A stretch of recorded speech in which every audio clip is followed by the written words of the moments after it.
Schwab Advisor Services is proud to support the RIA Edge podcast and equally proud to support the independent financial advisor community because they believe that every firm of every size deserves a custodian that is committed and passionate, one that provides world-class resources, technology, and people who thoroughly understand your firm's goals, one that will work tirelessly to give you the winning edge. Hello and welcome to RIA Edge. I'm Mark Bruno, Managing Director of the Wealth Management Group at Informa. And I'm very much looking forward to today's conversation with Stan Greger, the CEO of Summit Financial, one of the largest and fastest growing firms in the wealth management industry. Stan, thank you so much for being here today. Appreciate you taking the time. Mark, thank you. Thank you for having me. Thank you. Appreciate it. So for today's discussion, I think you have one of the more unique businesses and business models in the industry. You're participating in so many different, whether it's mergers and acquisitions, recruiting, helping your advisors grow organically. And we'll talk about some of the innovative technology, obviously, that you've built and are still building out that's helping your advisors grow. And I think our listeners today will get a lot from each of those different threads, right? The organic and inorganic side of things. So I'm very much looking forward to getting into some of the specific details of your growth in recent years and what you think will power your growth moving forward. But before we do that, Sam, I think it would be really helpful if you could please just provide a little bit of background on the history of Summit, and more specifically, just some of the primary business units that you have within the company. Sure. Be more than happy to, Mark. Thank you. So Summit has, it's not a new company. In fact, the organization has been around for almost 40 years. And uniquely, as it's set up, it's been independent for 40 years. It's a private partnership, and I would say it's an exclusive partnership. And one of the things that really caught my eye is the company was started by advisors, and it was built by advisors for advisors. So this is not your typical ecosystem or organization that just offers services. The advisors from day one were part of the building and the decision-making of this entire organization. And when you look at the organization, we have 6 companies. We have a financial planning company, fully staffed with attorneys, paraplanners, case design specialists, true industry experts. We have an investment management company, a second company. We have everybody on staff who's CFA qualified, entitled, and manages portfolios, does custom design work for the advisors, you name it, on the investment management side. Third, the third company is the insurance company. We have an insurance company that's been around since the beginning of the creation of Summit. We have a GA with Mass Mutual, but we have contracts with some, I would say 50 to 75 other insurance carriers. So it's a very broad, different offering. And that's a complete servicing team that has insurance experts. They help with case design. They help with picking out certain coverages for clients. They do everything from beginning to end. The advisor can go to them and help design a case, to setting up the medicals, to getting the contracts delivered. So this is a full in-house team that helps the advisors from beginning to end. The fourth company is a very unique structure because it's an in-house advisor services company. We do everything from real estate consulting. So as teams want to open up new offices, we will help them in that office design, that location. We'll help them negotiate the lease. We'll help them find the contractors to do the work. It's a complete, from soup to nuts, real estate consulting services. We also have a payroll services division. So the advisors' staff is on Summit's payroll. They get all the benefits, the 401k plan, the healthcare benefits, and so forth. We also have in that same division a recruiting arm. So as advisors are looking to bring on additional staff, whether it's other advisors or it's staff members, there's a team that does that. And that team not only recruits, but they do the onboarding, they do the training. Again, soup to nuts when it comes to that piece. In addition to this, what I just mentioned, there's also a practice management division and a marketing division. And it's pretty self-explanatory. A number of our advisors are always looking for different strategies and different approaches to go out in the marketplace. So We have a marketing head that heads up marketing initiatives, everything from website development to social media campaigns to marketing campaigns. It goes on and on. And frankly, that piece right there, it has been something that has made a huge difference in the last few years, really pushing the marketing exposure for the advisors. The fifth company is a technology company. I joined 5 years ago, actually this month, and we have invested significant capital, time, and resources in building out a very integrated, intuitive, and real creative technology platform that has empowered the advisors to just take their business to a whole new level. So we can get deeper into that later. So that's the fifth company. And the sixth company is a finance company. So we have our own acquisition, M&A, business succession, and funding company. So advisors that want to basically retire from the business, we have a plan for them. We have a funding vehicle for them, for advisors that are looking for acquisitions, they're looking to acquire other businesses or acquire other advisors, or even for growth capital, we have that. All in all, we have a completely beginning to end ecosystem of support for the advisors from products, services, people, technology, back office to financing. So it's 6 companies, and that's a quick summary. I appreciate that. And I think that accurately describes one of the reasons that we wanted to have you on RIA Edge. You have this really unique position and perspective into all different parts of the wealth management ecosystem. Years ago, I remember years ago being 2010, let's call it, there was so much discussion in the independent channel about how do you go from running a practice to running a business. And here we are in 2021. And in a lot of ways, companies have gone from practices to businesses to platforms. And that's really how I view Summit and some of the firms that are of a similar size and have broader offerings like this. That said, I am curious. How do you describe Summit in the marketplace? Right? Whether you're talking to an advisor or a team that you're looking to recruit, or on the M&A side, if it's a company that you're looking to invest in or acquire, how do you describe the company and the specific problems that you solve for advisors? Great question. So let me start off with the first thing I tell people what we're not. We're not an aggregator. We're not a roll-up firm. Right? Summit is a true partnership structure. We're a partnership firm. In fact, 40 years now as partnership structure. We're not the oldest, but we are definitely one of the older players out there in this space. What makes us different, and you touched upon it, right? The industry has been struggling with running a practice to managing a business. And most great advisors, they don't want to run a business. They really want to spend time with their clients, deepen relationships, and grow their business. So we've taken that to heart. And we've built a structure, a complete ecosystem, as I mentioned, the 6 different companies that are under the Summit umbrella that allow the advisor to do what they do best, which is work their relationships and work with their clients, and give them the tools in a simple, in a holistic, turnkey manner, that it's a complete ecosystem. And it's an a la carte ecosystem where you, the advisor, you choose what service you want. Some advisors want to do things with their own team. Some advisors want to leverage the Summit's team. You have to have flexibility in this business if you want to be a true player for growth. And that's the piece that we focus on. So we want to be your partner. We want to help you grow. We also have a different philosophy.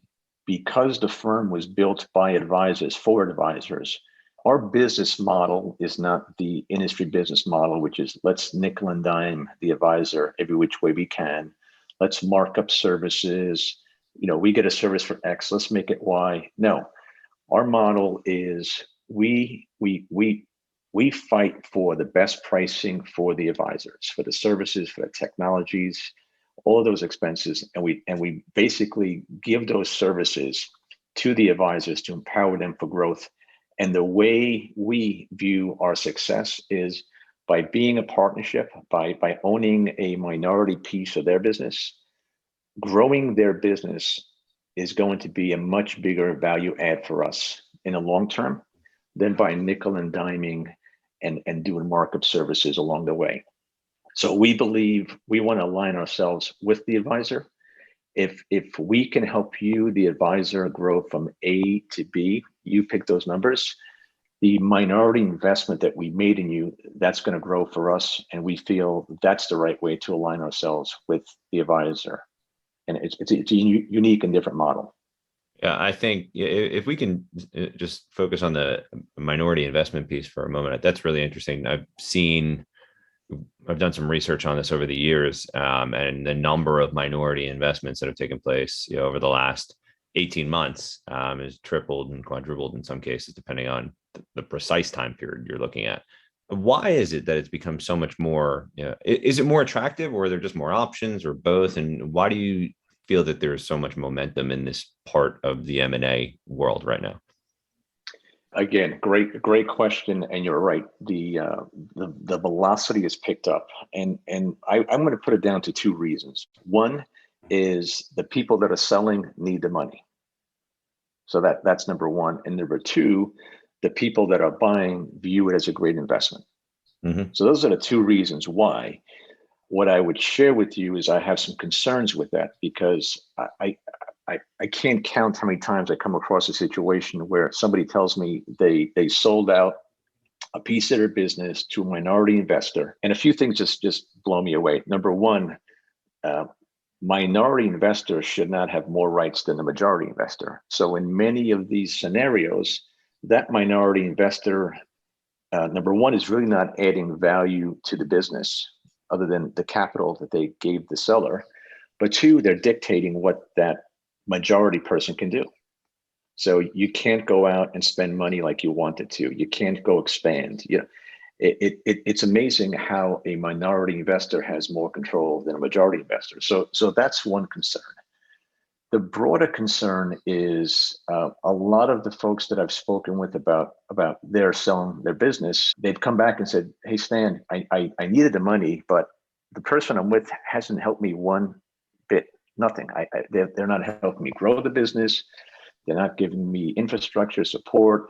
I'm kind of where I was before. I just make less money, and I got a check in my account that can show that I sold a piece of the business." So I think the advice that I would give any person who's thinking of selling a minority stake in your business, one, obviously get a fair deal, but two, make sure that whoever you're selling to is going to help you get to the next level.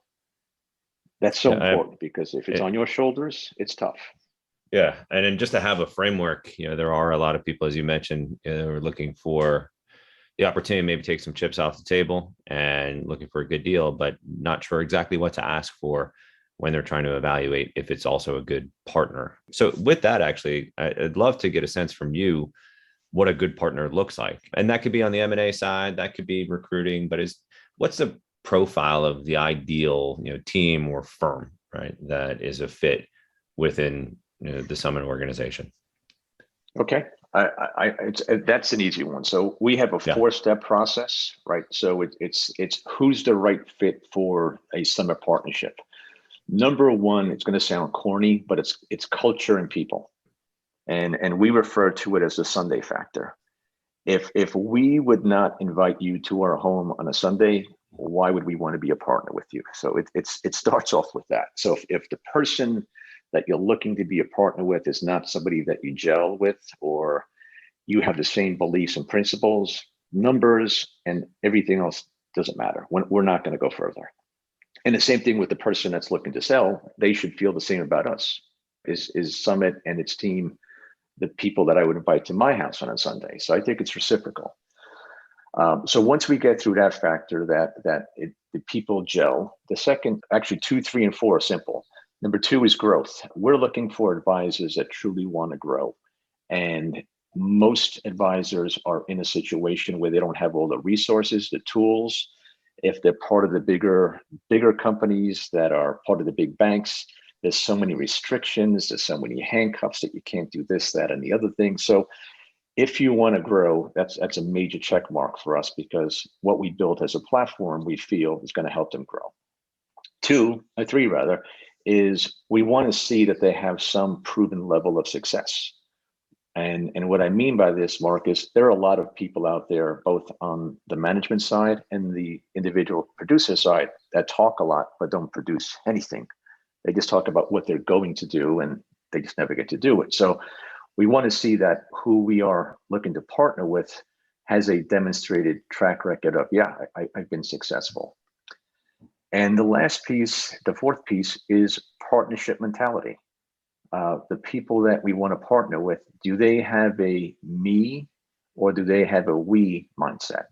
Is it all about me, or is it, hey, let's all work together, and if you can help me grow, we all win? That's the piece that we're looking for. So those are the four key attributes that we look for. As far as size of the business, our average team is probably about $350 to $400 million of assets. And we have partners anywhere from, I would say, $250 million of assets up to well over $1 billion, $1.2 billion, $1.3 billion of asset size. So that's a pretty high level of what we look for as a potential partner. I appreciate that. And I think the note about growth is really important, especially, on this podcast. That's 90% of what we talk about. And there are so many firms that have grown over the last 10 years or so, but far fewer that have grown intentionally or by design. And I would love to just get your take on, when you're looking at the quality of a firm's growth, for example, how do you assess or determine if it's good growth or the right type of growth? And then part two to that question is, how are you also working with some of your existing advisors to help them accelerate their growth? So let's just start on the first piece. I mean, when you're looking at growth, right, what are you looking for, right, to determine if it's quality, and what does good growth look like to you? Yeah, Mark, another great question. So that's a very extensive process that we do on the front end. And in many cases, an advisor comes in and shows they're growing. And as we do a business review, we realize, oh my God, do you realize all you have in your book of business today is, call it, investment management products? You don't have any financial planning. You don't have any insurance. And by showing the advisor with your skill set from the investment side, if you can tap into some of the Summit resources and some of the experts that we have on hand, you can significantly enhance your business. So that's a piece that we look at. So product scope is what I'm getting at, right? Mm-hmm. Where is the bulk of your business today? And for the most part, especially coming out of the wires, especially coming out of existing RIAs, we see a higher concentration, which is really investment only. So expanding into the planning, expanding into the protection with insurance and whatnot, we've seen a lot of growth come from those two structures. For the existing teams, as you mentioned, so we've introduced just about now, but 5 years, so 3 years ago, we started rolling out our innovative technology platform, and really have been training people on how to leverage that technology, how to make your business work smarter. Most people I know work hard and they want to succeed, but there's a way to make your business work smarter. So we've digitalized really everything we do. Everything is automated. Everything you can do from anywhere in the world. We've created real-time functionality. So performance reporting, data aggregation, it goes on. An advisor has that all at their fingertips. And then the last piece is really bringing in this customized marketing plan, this business development strategy. We have a team that does that, and working with its social media or helping you create your website, helping you create your brand, helping create your look and feel. When you're part of Summit, you're not out there as a Summit person, right? You have your own identity, and you can have your own brand, you can have your own designed website, logo, all of that stuff. So we're focused on helping the advisor propel themselves out in the marketplace through their book of clients, as well as finding new clients through different sources. The marketing piece is really interesting to me. I think it's probably bigger than just marketing, but if you've met one RIA, obviously you've met one RIA. Every firm has its own sort of unique challenges, but also its unique opportunity sets. When you're looking at the way you're helping them with their marketing or their digital materials or websites, I'm curious, what is it that you're noticing about ways that you can specifically help advisors that has led to growth or more business development opportunities, higher client acquisition rates, et cetera? Yeah, again, great comment. So what I have seen in the industry is, I call it the shiny object effect. An RIA hears about a marketing plan, they get all excited, they sign up for it, they do it for some time, and they realize, oh shoot, there's maintenance. This has to be done every month, every week, and it wanes off. And then it becomes what we all see as the monthly newsletter. That's not what I refer to as marketing. Yeah. So we realize most people are busy, they get distracted, and the description I just gave you is no different than people that we had working at Summit. They felt the same way. So we said, and looked at it and said, how do we do something that is automated, ongoing, and it's not a drag on the advisor's time, that it just sucks them into this whole new job, which they don't have time to do. And so, Mark, that's what we've done. We've created a process that is ongoing. The advisor has the ability to customize it as much as they wish or as little as they wish, but it's programmed to go out automatically. So via social media, certain posts that are going out, certain market newsletters that go out to clients, emails. There's so much in that. And frankly, it's by advisor. Some advisors want less, some advisors want more. So we customized it based upon what they need, but the way we set up our technology is integrated with the way we market. So the two feed each other, and it's a so much simpler and repeatable process versus the manual drain that we know we all have to do today if we don't have this platform built into it.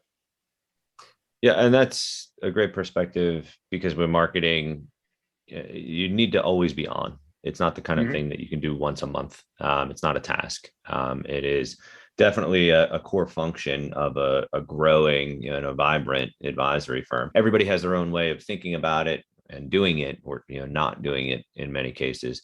But to have the support of a large institution that can make sure you are always on. We've seen that there has been an incredible difference in the growth rates of the firms that are marketing and doing business development actively and not randomly. And I'm sure you've seen the same thing too, but I'm curious, can you share a little bit with us around some of the growth rates that your advisors or advisors that you're familiar with have experienced, if they're really sort of engaging with these types of tools and programs?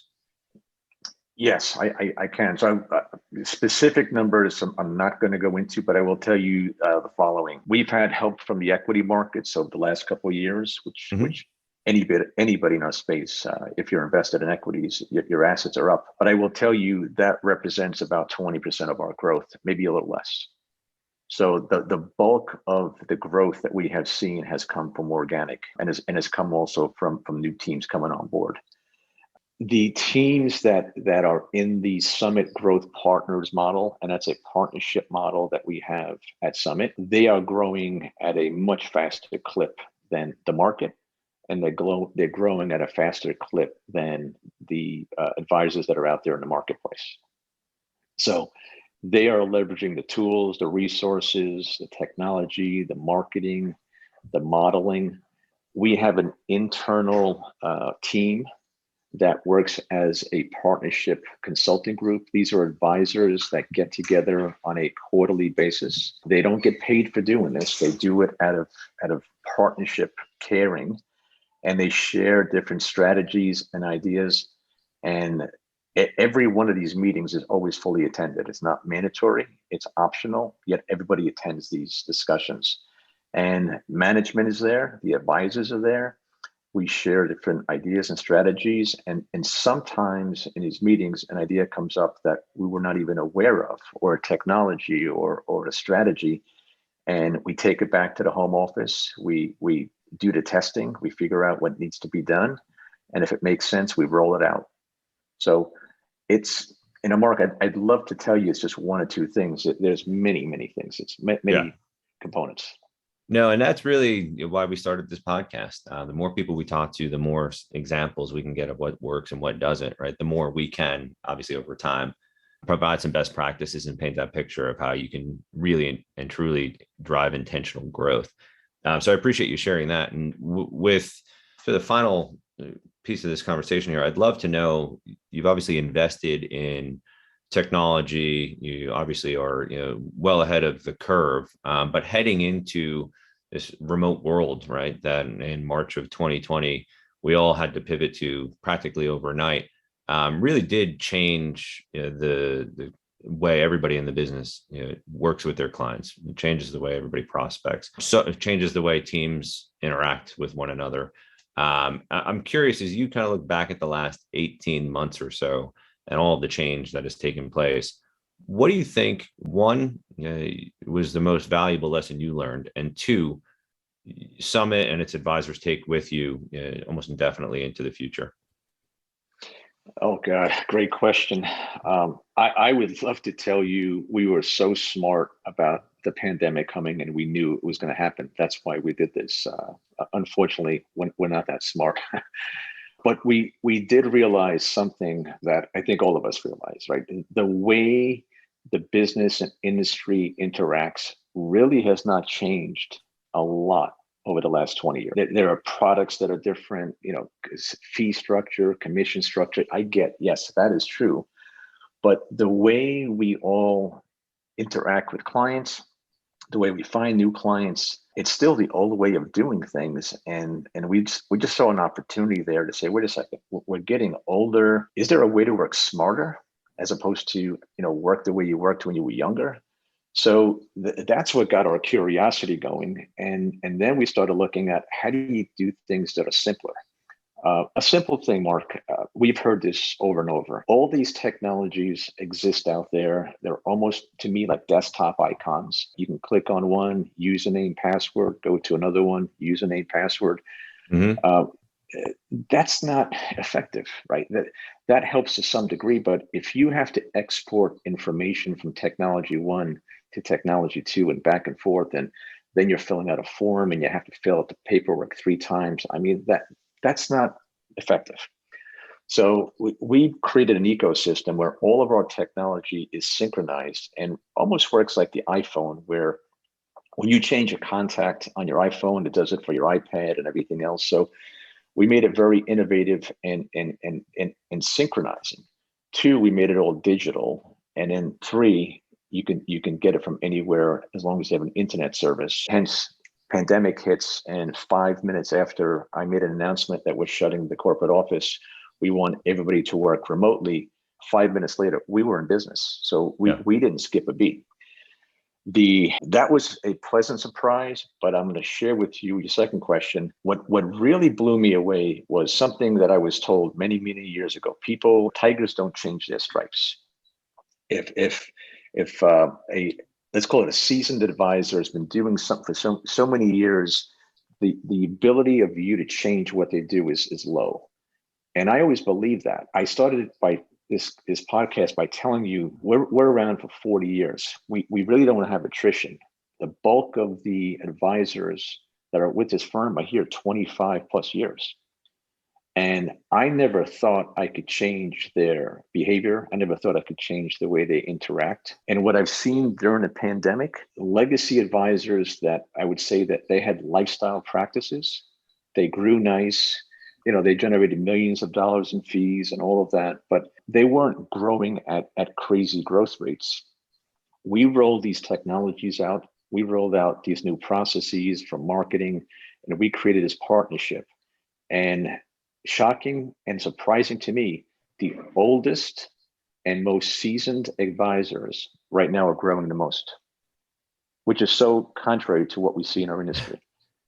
And why do you think that? What are they doing? Is there anything in particular that they're doing right now, or that you think, or have been doing, that has triggered that? I think it's a combination of a few things. The Summit Growth Partners model, I think, is one, because we're basically a partner with them. 2, we've listened to what they needed. We've listened to what the industry is doing right, wrong, or indifferent. and we've empowered them. One of my top producers, I asked him this. He's here 39 years, and I said to him, "What changed?" He said, "What changed was I finally was empowered with the tools to go out and basically look like I'm running a multifamily office with every client. I can do anything I need to do right now with my clients, and I'm winning business from other firms." So I am pleasantly surprised, because that's the old guard, so to say, that's how they always operated. And the new teams that are coming in, you're more than welcome to call any one of them. They're of the same mindset. They can't believe like what they have now at their fingertips, and they're more excited than ever before. And they're bringing in new assets, and they're growing their businesses, and it all comes together nicely. Well, I'm glad to hear that. And while you might not have predicted that there would be a pandemic that causes the entire world, right, not just the industry, to pivot on a dime, you were prepared. And it sounds like you've been able to obviously transform the business. And I think, the one thing that somehow gets discounted or lost in the conversation is how much the clients changed too. And there seems like there's so much willingness of clients and prospects to do business virtually, to interact digitally, to really share confidential information and build trust, even though you're not able to sit down in a room, across a desk or a table and look somebody right in the eye and tell them what keeps you awake at night and what gets you out of bed in the morning. I think we've all changed. And it sounds like the way you've evolved and the way your advisors have evolved, the way they work with clients is directionally, sort of changing the shape of wealth management for the foreseeable future. So thank you, Sam, for sharing as much as you did about Summit, but also just the way you've seen the business and wealth management evolve in recent times. So appreciate all the time you've taken with us here today. Thank you, Mark. Thank you for the interest. Thank you for the opportunity. And we appreciate it. We appreciate all the support. All right, Stan. So again, thank you very much for walking through your organic, inorganic, growth strategies, your experience, the way you're thinking about the market, and also just for sharing your thoughts on, what's working, what's not working from a marketing and a technology perspective. You covered a lot of ground in roughly 30 minutes here, so I appreciate it. On behalf of the entire Informa Wealth Management team, thank you very much for walking us through some of the best practices for growing an advisory firm. And thank you to all of our listeners for joining us for another episode of RIA Edge. Again, I'm Mark Bruno, Managing Director, Informa Wealth Management. Look forward to having you back soon, Stan, and look forward to having our audience join us on the next episode of RIA Edge. Schwab Advisor Services is proud to support the RIA Edge podcast and equally proud to support the independent financial advisor community because they believe every firm of every size deserves a custodian that is committed and passionate, one that provides world-class resources, technology, and people who thoroughly understand your firm's goals, one that will work tirelessly to give you the winning edge. Learn more at advisorservices.schwab.com.